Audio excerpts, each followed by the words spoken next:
কি বিক্রি করবেন? হ্যাঁ, বীজটা না বুঝলে? এগুলো মধুমাছি বীজটা না। বেচে ফেলবেন? হ্যাঁ, মধুমাছি। আচ্ছা, মধুমাছি বেচবেন? এখন বেচবেন না? না। তাহলে দোকানে আমাকে ডাকলেন কেন? কাস্টমারকে ডাকলেন? তাহলে তা। কে? ইনি কে?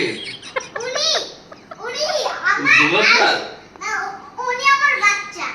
ও, বাচ্চা? দেন বাচ্চাটারে নিয়ে যাই তো, দেখেন তো। না, বাচ্চা ঠান্ডা করবে একদম। বাচ্চা একদম মাইরা ফেলবে। আমাকে বলে দিলাম। বাচ্চা অনেক দুষ্ট। তাই? সারি এরকম করে থাকে। ও দোকানদারি করে নাকি? না, আমি করি। আর আমি ওর বাবা। ও, এগুলা বিক্রি করবেন না? হ্যাঁ? বিক্রি করবেন না, এটা সাজা রাখছেন যে? এই